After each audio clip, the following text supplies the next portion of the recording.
President Hart, Dean Hadley, faculty, certainly family and friends, and finally graduating class of 2016 from the Loma Linda University School of Medicine.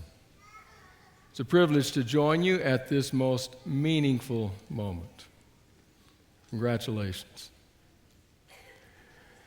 I realize this is a momentous occasion in your life, a time when you deservedly celebrate, when you can take a deep breath, enjoy the weekend, revel in your accomplishments, and be grateful for the family and friends that surround you.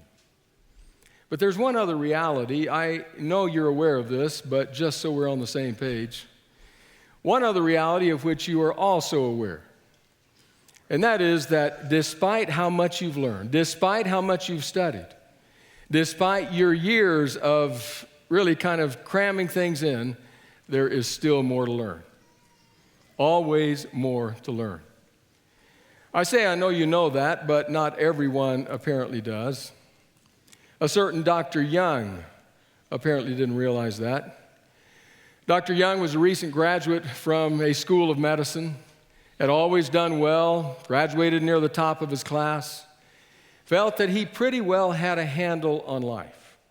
He'd always been told how smart he was, how he knew it all.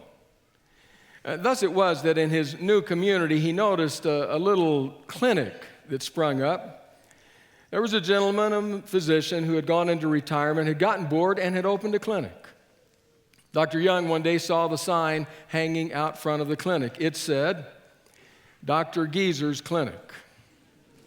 We'll cure you of anything for $500.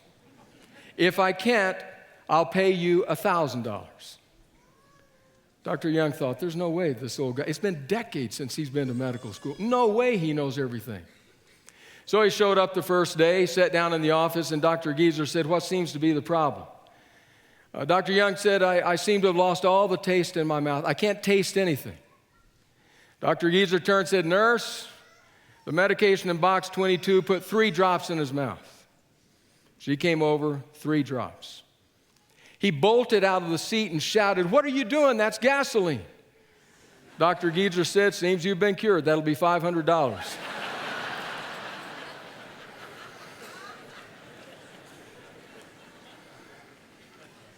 Well, that really frosted him. That really upset him. He thought, that guy's got $500 of mine.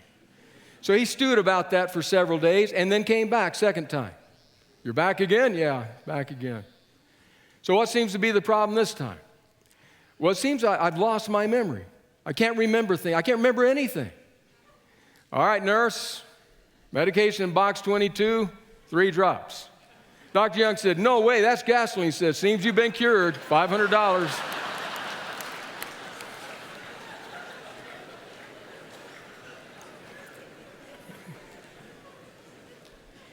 Now he was really angry. Stewing in a fury, he went out of the thing. He's got $1,000 of mine. What am I going to do? I got to get this back. He stewed on it for several days. Finally showed up for a third time. Walked in, sat down. Dr. Geezer looked at him and said, you back again? Yeah. What seems to be the problem this time? He says, I can't see. I've lost my vision. I mean, I can see enough to kind of make my way down the road. I can't read. I have to be able to, I can't see. Dr. Geezer said, well, you got me there. I don't have a cure for that. Here's your money back. Handed him a bill. Dr. Young looked and said, that's $10, not $1,000. He said, cure it again. 500 more.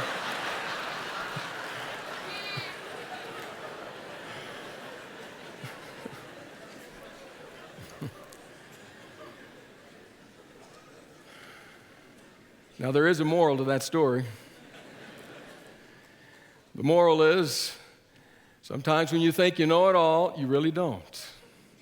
So always keep learning, especially from those who have journeyed the path before you. But there is a side moral as well. The side moral is we people who are old, we're not very excited about being old, so it doesn't take much to irritate us, so be careful. Always something to learn. It strikes me on a day like this that you have before you two different possible ways that you can live your life. More specifically, two ways you can practice medicine. Those two ways are really captured by two or three words. Two that describe one that describes the other. One way that you can live your life is a way that it is described by the words, "Oh, that." The other way you can live your life is described by the word, "Wow." You know the "oh, that" way of life, right? I remember a guy back in the day. He had known it all, seen it all, done it all, apparently, because you could never surprise him. Every time you wanted to share a bit of information, a bit of news, something exciting in your life, he was always, "Oh, that." He managed to suck the joy out of every single occasion like that. It was unbelievable. They found a cure for cancer. "Oh, that? Yeah, I heard that a few days ago." I just won the Nobel Prize in medicine. "Oh, that? Well, they had to give it to someone." "Did you hear California fell off into the ocean?" "Oh, that? Well, you know how those people are on the West Coast." Every time. He had seen it. He had heard it. He had done it. There was no surprise to life. It's the way of life of few expectations, of little excitement, of no surprises, of "I've already been there." It's the been there, done that. Nothing to see here, folks. Keep moving. Nothing exciting.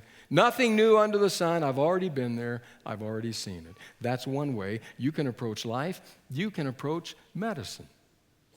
"Oh, that?" But there's a second way you can approach life and medicine. This is the way of eager expectation. This is the way of openness to what God is doing in life, in the world, and through your hands as you heal and cure. This is the way that is ever aware of what God is doing in the world. A couple of moments ago, we listened to the scripture reading. Ruth Belay and Jonathan Maldonado read us a smattering of passages from the Gospels of Matthew, Mark, and Luke. Each one of those was bound together by one common theme, really by one word, and that was the word amazement. If you follow Jesus around and watch what he does in the Gospels, you will find that people consistently are amazed. Amazed. We've never seen anything like this. It seems like they're always saying, "Wow." I want to take just one of those instances and read you the entire passage. We caught just the verses where people were responding to Jesus.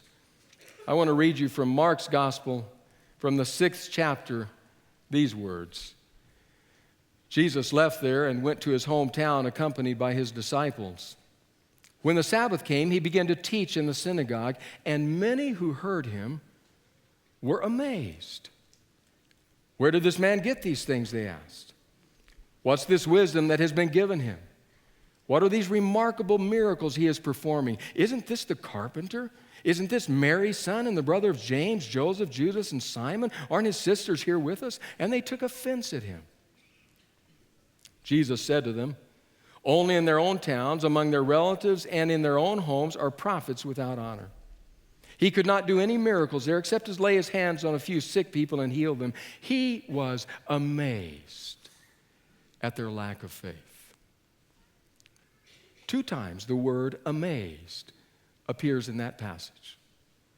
First of all, it appears describing the people as they watch what Jesus is doing, and more specifically, hear what Jesus is teaching. They listen to the gracious words that fall from his lips. They watch the acts that he performs. And Mark describes it by saying they were amazed. And they started asking questions. Where did he get this teaching? Where did he learn this stuff? What is it with all these miracles? Isn't that the kid from down the block? The one that used to hang out at the shop? Who is he? What's going on? Their "oh, that" lives had run into a wow God. And they didn't quite know what to do with it.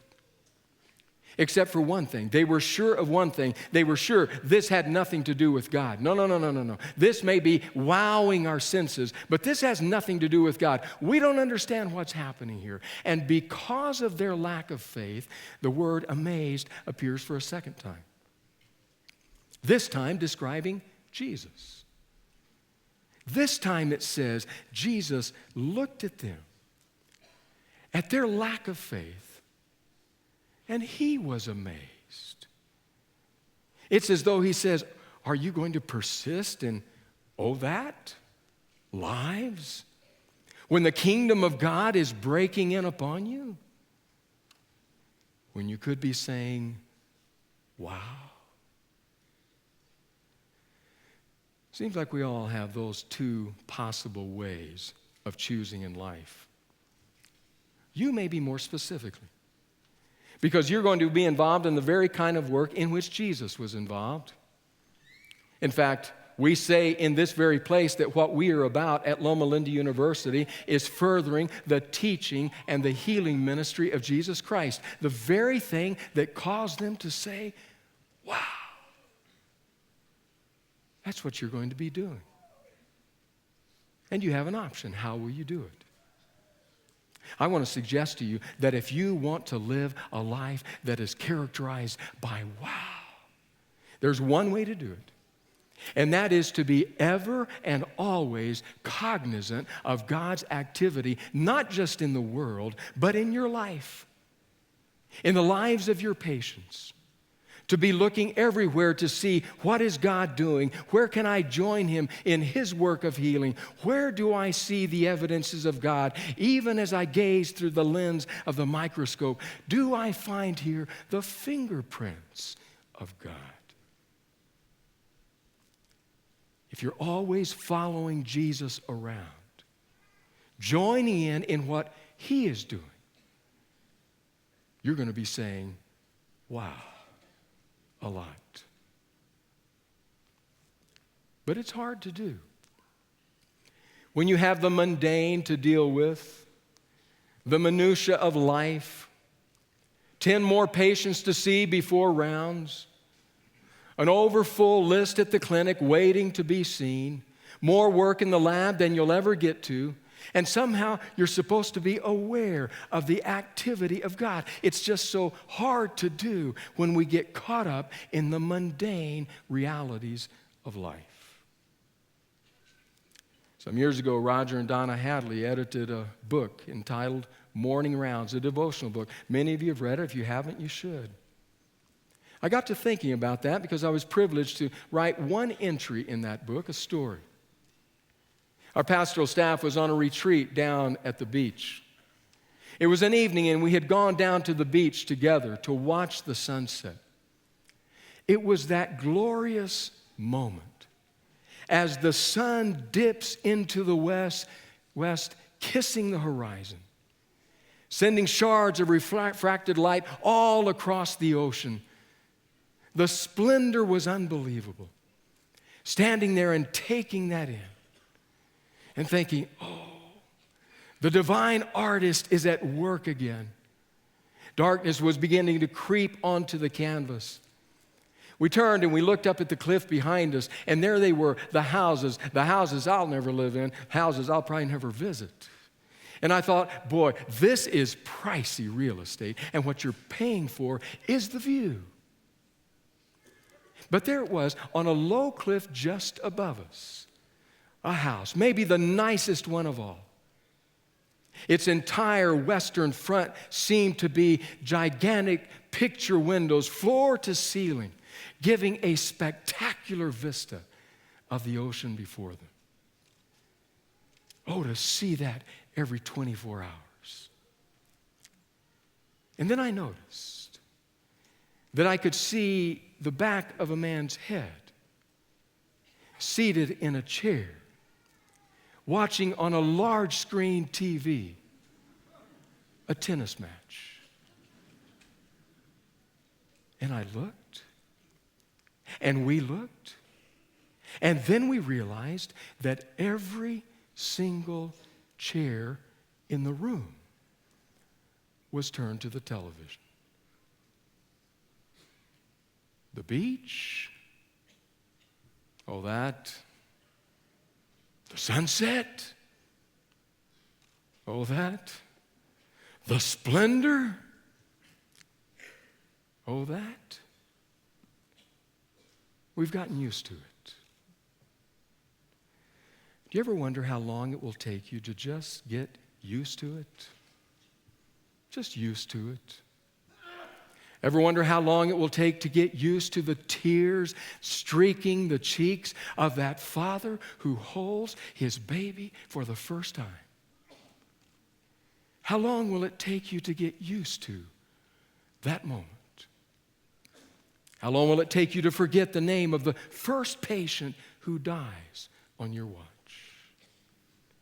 How long will it take you to stand in the operating room, the chest before you opened, and there is that heart beating in the rhythmic cadence of life? How long will it take to get so used to that you're talking about the game this evening? How long will it take to get used to the patient who sits in your clinic and who unloads her story and whose heart is broken and you walk away and can't even remember? Oh, that? Thinking about that man with his back to the splendor of God's artistry makes me think of the words of Mark Buchanan in his exceptional book, Your God is Too Safe. Buchanan writes this: "The heavens declare the glory of God, the skies proclaim the work of his hands.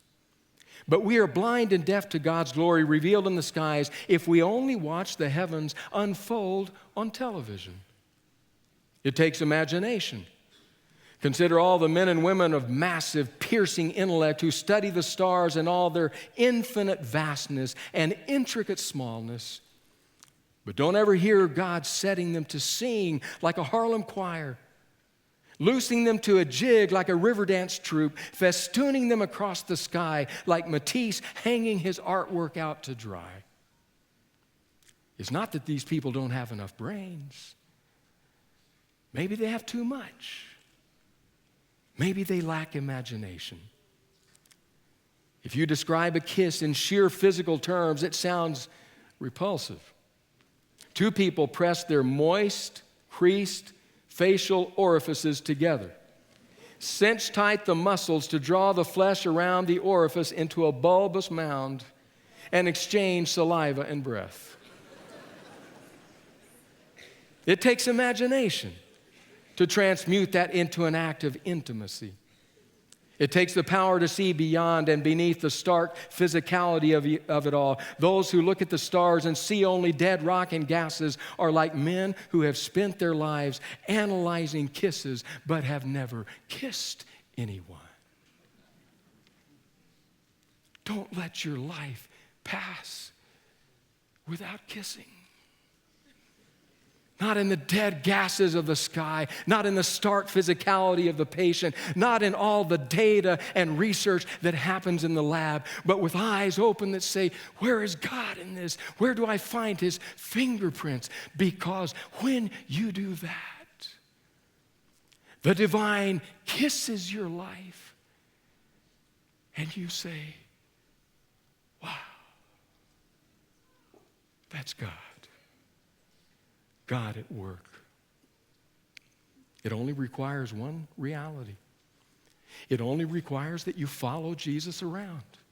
That's all, just follow him around. Because everywhere Jesus goes, people are amazed at what he accomplishes.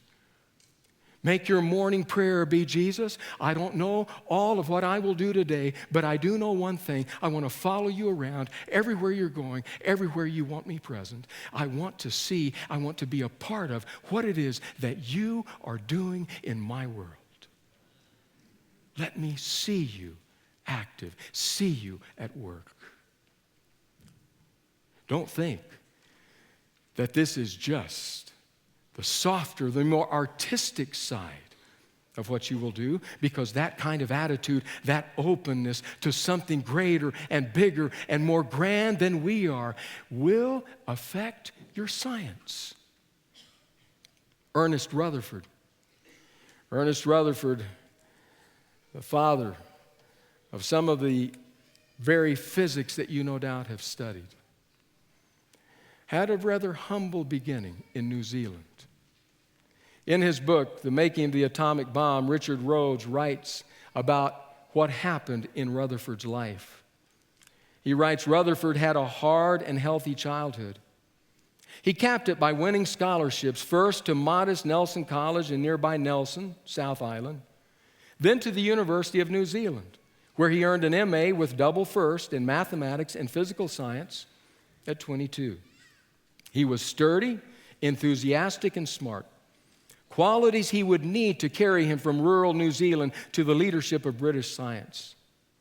But another, more subtle quality, a braiding of country boy acuity with profound frontier innocence, was crucial to his unmatched lifetime of physical discovery. Listen to this. As his protege James Chadwick said, Rutherford's ultimate distinction was, quote, his genius to be astonished, close quote. His genius to be astonished. Rhodes finishes, he preserved that quality against every assault of success. His genius to be astonished. For you, it might be the genius to just keep your eyes open to what it is that Jesus is doing in the world. If you do that, you will see that which most people never see. Because the simple reality is we have lost a sense of the sacred, a sense of the grand, a sense of the numinous. You've seen it and so have I. You see it in the man who stands in front of Michelangelo's David with his hat on. You see it in the teenage girl who prances down the aisle smacking gum in the Notre Dame Cathedral. You see it in the medical student who yawns his way through his first birth. You see it in the physician who, knowing the intricacies of life, who, performing the most difficult surgery, fails to see in that the handiwork, the fingerprints of God. You've seen it. So have I. Oh, that sucks the joy right out of life. Also obliterates a sense of what God is doing in and through and with you and your ministry. Our daughter Miranda loves poetry. She just shared a poem with me from Sarah Kay, wonderful poet whom she loves. Appeared on a TED Talk online. I want to share just the opening lines that Sarah Kay spoke.